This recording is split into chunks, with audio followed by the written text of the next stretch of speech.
Arsenal have beaten Tottenham today in the Premier League. It's the 6th game of the season, but it was just a couple weeks ago when it was all doom and gloom. Arsenal lost the first 3 games of the league season. First off to Brentford and then Chelsea and Man City. And at that stage, people were calling for Arteta to be fired. At the same time, the transfer window was open and Arsenal didn't buy any top-level recognised players to go straight into the first team and help them challenge for the Premier League. But I think that's where a lot of people get it twisted, because Arsenal, they're not a Premier League contender at the moment. If anything, they want to get back into the top 4 before they even consider being a Premier League contender. So with that in mind, those games against Chelsea, European champion, and Man City, Premier League champion, you can write them off. You can write those games off for pretty much any team in the league, saying if you're playing against those 2 teams, you can kind of expect to win, and if you do lose, just write them off because those are top teams and, you know, try better against the other teams.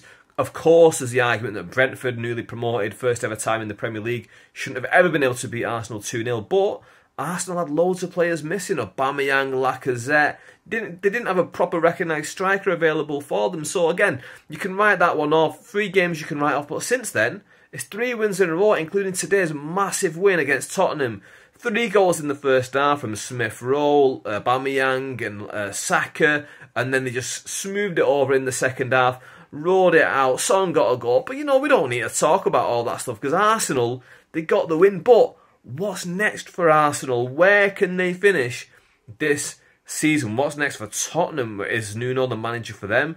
What do you think of Arsenal's transfers? Because they've all were under 23 years old, so that tells me that they really buy in for the future. Ramsdale, Tomiyasu has been fantastic.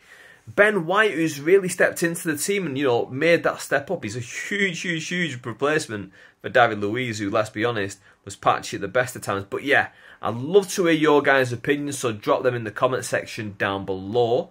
If you haven't already, please hit the subscribe button down below and ding that notification bell. That way, every time I make a video, you, yes you, will be the first person who hears about it. And with that, I'm out. Thank you very much for watching.